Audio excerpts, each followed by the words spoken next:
So next we're going to talk about the next era of Black economic power between federal retrenchment, which we started talking about on the first panel, and attacks on opportunity that are reshaping the landscape for Black businesses, workers, and communities. But disruption also creates room for innovation. So I'm really excited about this panel. Please welcome Boyea Robinson, President and CEO of CapEQ. Michelle Miller, journalist. Isosa Osa, founder and CEO of Onyx Impact. And Robert Greene, President and CEO of the National Association of Investment Companies. Give it up for this panel. Hi, everybody. I'm not going to ego trip, but I am an Emmy award-winning and Gracie award-winning journalist and a New York Times bestselling author. Can I give it up for me? Yes. Okay, Yes. Thank you. You know, Shauna Young taught me that. Always give your props.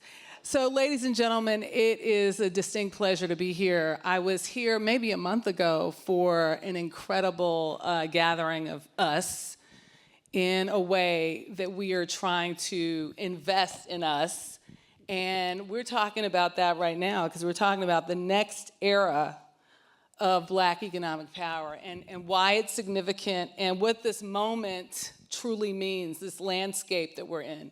The political landscape that is dividing and conquering many of us, certainly reshaping in real time a way that perhaps we haven't seen, but I'm certain generations of us have before.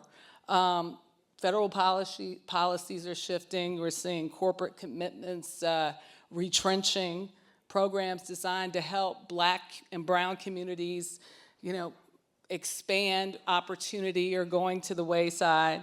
And across sectors, leaders are being asked some hard questions. And we're talking about the big one here. How do we build when those old assumptions no longer apply? Well, the question is not new for us. As I mentioned, Black economic history solidly tells us this. We've always built through disruption. We've always created institutions when doors closed on us. So, now it's our turn. And we all know we can. We believe in yes. Smile. Come on now. We're happy to be here. We rise to the challenge. So today, we're going to move beyond a conversation about backlash, because we're all focused on that, wouldn't you say? Wouldn't you say? And we're going to focus on power, ownership, capital, entrepreneurship, information, leadership. That is where opportunity is moving next. What systems need to be built? What systems do we need to get to know? How do we educate ourselves? What must Black businesses and communities protect, reinvent, and scale? Whew, I'm glad I got rid of that, because now they're going to give you all the answers. Ladies, you've already met Boyea Robinson, President and CEO of CapEQ, Robert L. Greene, President and CEO of the National Association of Investment Companies, and Isosa Osa, founder and CEO of Onyx Impact. But I just wanted to reintroduce you because that's what I do. Wow, you're a tough audience. So let's begin. And we're going to ask all three of you this, and this is, round robin. When you look at the current economic and political environment, what feels most different about this moment for Black businesses, workers, and communities? Go for it. Mr. Greene. I thought it was ladies first. Oh, okay. But that's okay. I will go Equal opportunity. It is great to be with you all today. I bring you greetings from the 180 members of the National Association of Investment Companies. And more specifically, what my members do is they manage institutional capital. We're the largest organization of institutional investors in the country. Our members manage $550 billion of capital. And undoubtedly, you've all heard of one of them, Robert Smith. He's been a speaker here in the past. Specifically on the question, what's different today, is there is no longer a focus on inclusive performance. We've spent about 20 years talking about the inclusivity movement, and to Don Craven's earlier point, it used to be enough if you were a great performer, you were going to be given an opportunity through some of the programs and infrastructure that had been developed since the 70s to demonstrate that. Today, there doesn't seem to be an interest in allowing everybody who can play to actually get on the field. There's an interest in only having a select group of people who all look similar on the field, and that's what's been hurting about this economic environment. Despite talent, despite what they offer, they just rather take mediocrity, possibly. That's certainly the outcome, yes. And I would say that they're choosing illegitimate power, right? And I'm the founder of Onyx Impact. We are a nonprofit research, media, and technology organization that is built for this moment, right? We are trained information experts that track disinformation every day. We invest in Black news, media, and digital spaces, and we create innovative AI solutions so that Black folks are not left out of this moment. And what we have seen happen, even over the course of the last year and a half, right, has been undeniably harmfully transformative, not just from the $3.4 billion that was cut from Black communities in the first couple of months of the administration behind a DEI disinformation campaign, right? But the evisceration of the Voting Rights Act that ended Jim Crow. I don't just say the Voting Rights Act. I make sure I always say the Voting Rights Act that ended Jim Crow, so that people understand that that is not something that ended out of the goodness of people's hearts, right? It took rules, regulations, laws, policy, and they just undid that too. The Milligan case that just eroded the 14th Amendment. Like, we were talking about voting, but the 14th Amendment covers equal protection across everything, right? And so what folks have to realize in this moment is we, in some ways, over-index for political power or over-index for economic power. But moving forward, we need to make sure that we are in lockstep on what building durable Black power looks like moving forward. Short-term backlash versus long-term backlash is kind of what you're talking about here. But I guess, where are the pressures most acute? Now, you said we were all going to get to answer the first question. Okay, I'm sorry, but they're okay, go for it, sis. So I would say, it's my company, CapEQ, we work with businesses and investors to fuel purpose-driven performance. And I think what's different now is that we've been given the gift of transparency. We were told that if we worked so hard and did so well, we'd be just the same. Right. And so while we were busy cosplaying colonizers, thinking that the green in our pocket would hide the black of our bodies, underneath us, the policies that shifted and shaped the wealth that we grew over generations was yanked out, and we said, oh, I guess we're still Black. And so when we know that we're all still Black, it gives us the opportunity to collaborate. It gives us the opportunity to recognize that we have the competency to compete, and the reason why they're pulling out the rug is because we've been doing too well for a little too long. You had something to say, didn't you? Well, I mean, I did. Okay, all right, sis. I'm gonna take it back over to the other side of the room. Compete? No, I'm kidding. I'm just kidding. No, you did great. We're gonna go back to Mr. Greene. And I just wanna say, you think about the most acute part of this, where are these pressures? Are we seeing it in capital, contracting, corporate commitments, workforce, technology, or policy? All over. Literally, the answer is all over. I'll speak to my lane of it. So every October in Black churches across the country, you see different people come in, and they typically want to ask for your vote. And that has become a common practice. Oftentimes it's a mayor, it's a governor, but the person who rarely comes is the chief investment officer for the state or the city. And in that individual's power of his pen, her pen, they have the ability to write hundreds of millions and billions of dollars of contracts. They are often either appointed or elected by a very narrow group of people. Hence, they don't need to come to the Black church. They don't need to come where we are and where we're focused to have the conversation. Today, we have seen half of the states that invested with women and people of color walk away from it. Just carte blanche, walk away from it. So on your question about where is it most acute, it's most acute at the mouth of the river, where the capital comes from. Because if you can't get capital in the hands of the people who are going to invest it, it'll never make it downstream. Are we seeing it, just as you mentioned, Isosa, are we seeing it beyond folks just losing their jobs? I mean, how are we seeing it? Because it's like this huge wave and then now a slow roll.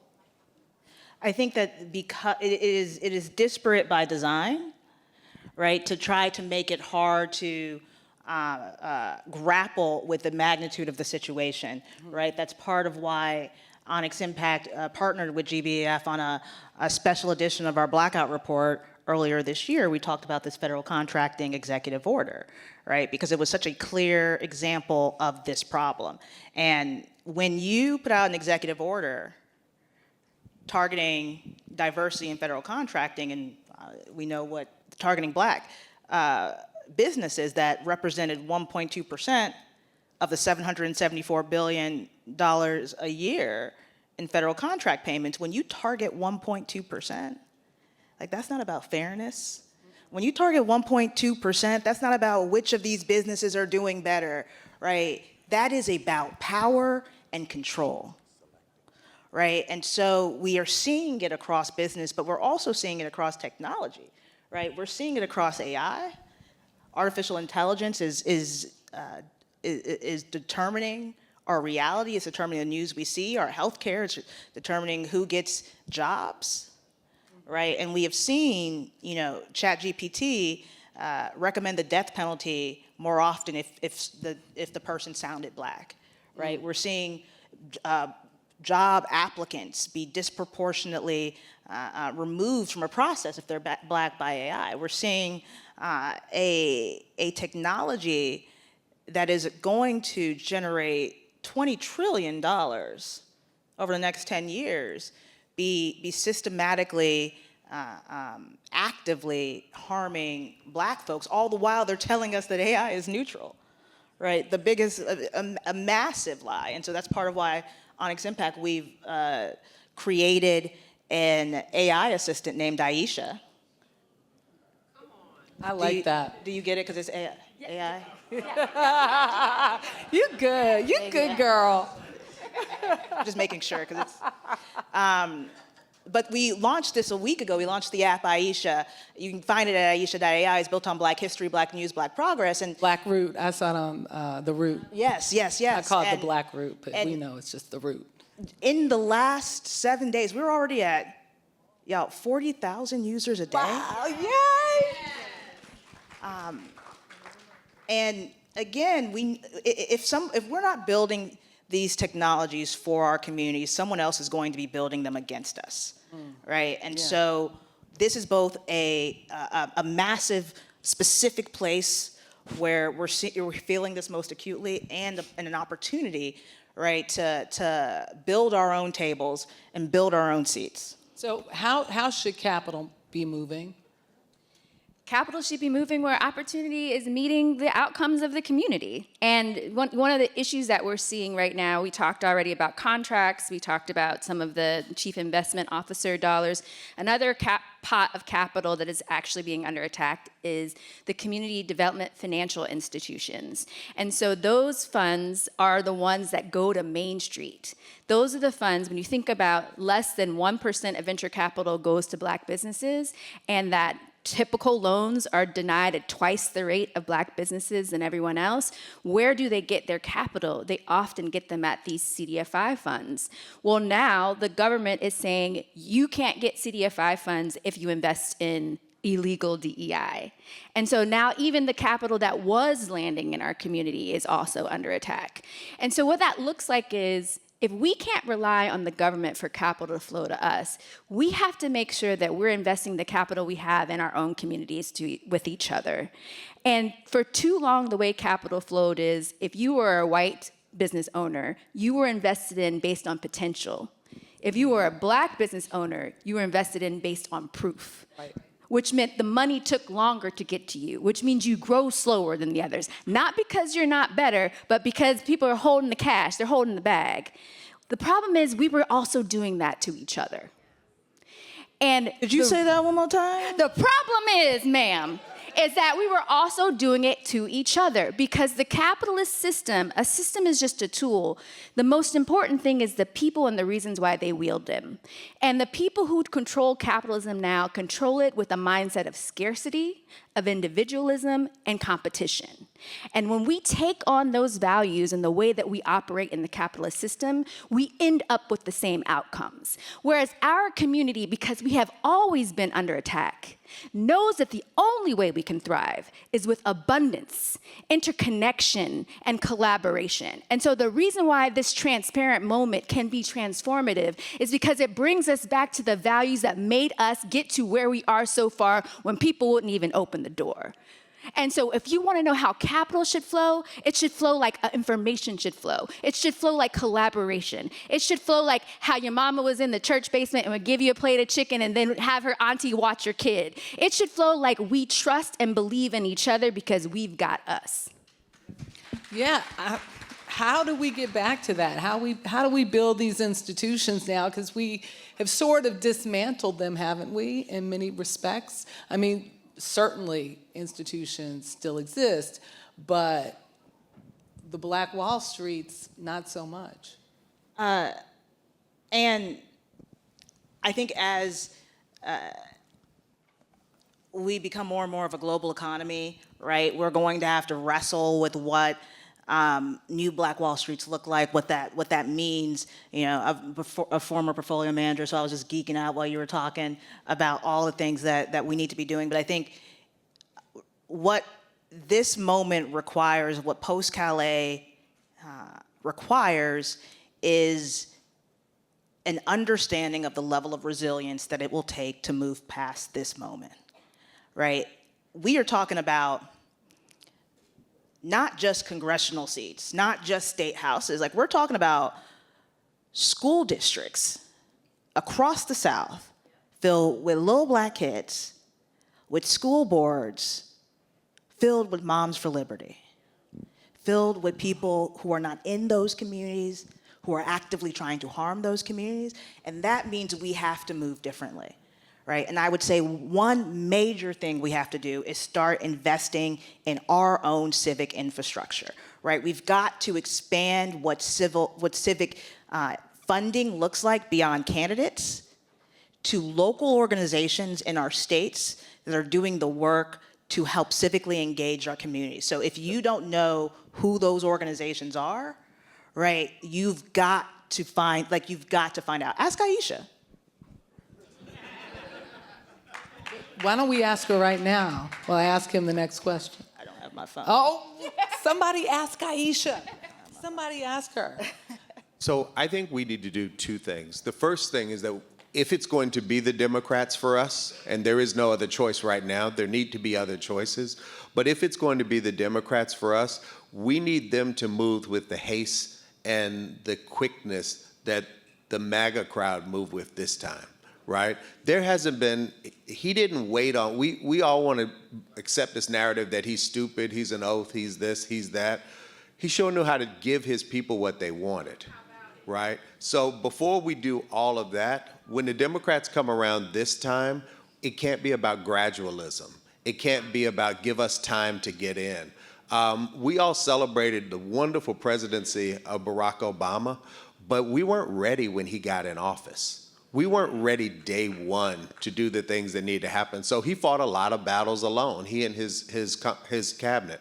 What I would hope is that the Democrats, if we are all as focused on this election as we need to be, when they get in office, there needs to be a day one plan where things happen, a day two plan where things happen, not this 30, 60, 90, see you next election cycle. And to your point, day one, what are we doing about the fact that there's no Voting Rights Act? What are we doing about the fact that we've got 6 Supreme Court injustices, right, actively just taking and taking and taking from our community, unelected? Right? What are we doing about the racial wealth gap? Right? These are questions we need to be asking on day one. Right? These are questions that we are not going to accept maybe next term for. Right? We've got to start moving differently because they've shown us Immediacy. They've shown us that they are happy to take our vote and then say sorry on the Freedom to Vote Act. So politics still, I think Alfonso said this a month ago when I was sitting on a panel with him. It's not either or, it's both economics and politics. So where do you believe the next generation of Black economic opportunity will be? And what sectors should we be not just investing in, but educating ourselves in? I can jump in on that. So there's been a recent report out. So everyone's been really afraid about AI, and I'm so happy about Aisha. I'm definitely going to use Aisha. Everyone use Aisha. Now I want to sing the song. Anyway. We should all do a group download at the same time, right? But there have been some surprising data points, and one of which is that business owners, Black business owners, have been adopting AI more rapidly because it's helping them with resource gaps. So if you think about, we're under-resourced in terms of capital. Most of the time when you're running a business, everyone else gets the first family and friend dollars, and we don't get those dollars. But now AI has allowed us to find the resources at our fingertips. We need to invest in more AI work, and we need to be collaborative about it. So there's a woman who runs an organization called Bag Ventures, and she allows folks to actually syndicate their capital to get in on AI investments. Because the issue is there's an influx of capital all going towards AI, but the minimum buy-in amount is often higher than the balance sheets of our communities. We can say, oh no, we don't have that money, or we can collaborate and figure out how to pull that capital together. And then I think the other piece that's often underestimated right now is there is a wave of investors who have values-aligned business models. You know, I work with a private equity firm or several private equity firms that are 10xing their portfolio companies, but doing it while allowing their employees to have part of the upside, doing it while they're connecting to communities who haven't been employed in the past, doing it in ways where their business models are serving our communities.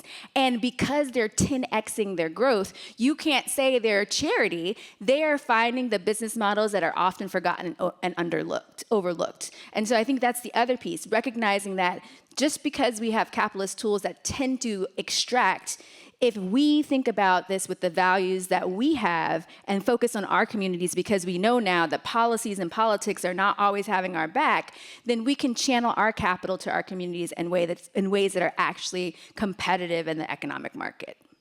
Yeah, to add on, it's a really difficult time with AI, so I would be careful for anybody looking to invest in AI companies. If you look at the beginning of any new technology cycle, there's a lot of money that flows in right away that doesn't actually make money for itself. This happened with the internet, this happened with the early e-commerce models. Think about it, you're in an early e-commerce business and Amazon hasn't come along yet, right? So be careful with AI. I'm not saying don't invest in it, and certainly learn how to use it. But there are a number of other high growth sectors. Healthcare is going to be one of the highest growth sectors going forward. Food, all aspects of the vertical value chain of food, from delivery to creation to packaging, healthy choices, alternative choices, food is still going to be hot. Housing is going to be a very hot sector as well. And one of the biggest areas of growth is going to be, you keep hearing people talk about this concept, future of work. Future of work is very important because there are scary statistics out there that talk about 80% of the jobs that will be in place 5 years from now don't exist today, right? So there's going to be a huge opportunity to retrain the workforce, to help people who are sitting in call centers, to help people who are sitting in security roles, to help people that are sitting in a lot of yesterday economy jobs, realize tomorrow economy jobs. And I have 23 seconds left. 23 seconds. I haven't even gotten to the bonus round yet, so go ahead. So, and I was just going to say, if you can do anything in this moment, is make sure that your civic portfolio matches your economic portfolio, right? We've got to make sure that we are investing in civic infrastructure and local organizations. We're deploying our capital there, right? That it's not a venture capitalist model, right? That's a community model. And we're also making sure we're taking advantage of these opportunities. Because again, we have seen what happens when we don't do these two things in lockstep. And I have to ask each one of you a clear question for our leaders here in this room. And it's, what is the one thing they could do in the next year to help build the next era of Black economic power? And you have like 30 seconds to answer this. For investors, for corporate leaders, for policy leaders, for entrepreneurs and community leaders. Buy from Black businesses. The same thing you're supposed to have been doing the whole time you were developing Supposed to have economy. been doing. Right? We continue to have a cycle problem with money leaving our community before it hits our hands, before it hits our banks. So make sure that your doctors, your lawyers, your person cutting your grass, everybody you can use is a person of color, and keep that money in our community. Isosa? Point of personal privilege, I'm going to just ask folks to download Aisha. And I would say everyone's sitting and saying they're waiting for the pendulum to swing back. And what we need to do is push the pendulum. Whether that means you speak up differently in your room, whether that means you collaborate with someone differently, we can't wait for the pendulum to swing because it's not going to swing in our favor. And the only way we can get where we need to is together.